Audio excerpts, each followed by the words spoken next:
Илгери бизде кыргыздарда салсанада кызды узатканда кошок айтчу.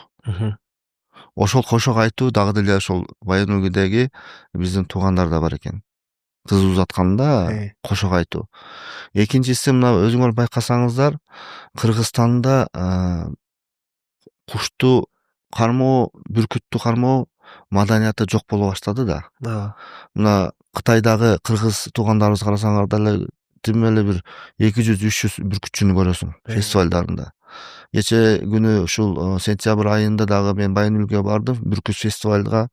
Ал жерге барсак дагы аябай бир 200-300дан ашык бүркүтчү жүрдү.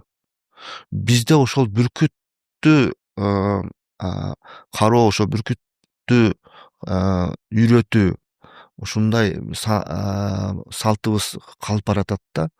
Анан экинчиси, эң негизгиси, монголдор дагы ошонун ичинде ошо казак туугандар дагы, кыргыз туугандар дагы биздин баягы боз үйүбүздү ар бир үйүнүн ичинде тигет экен. Бизде айтып коет го, кыргызда ар бир кыргызда аты болбосо ал кыргыз эмес депчи. А монголдордо ар бир монгол үйүндө боз үй болбосо ал монгол эмес деп айтышат экен.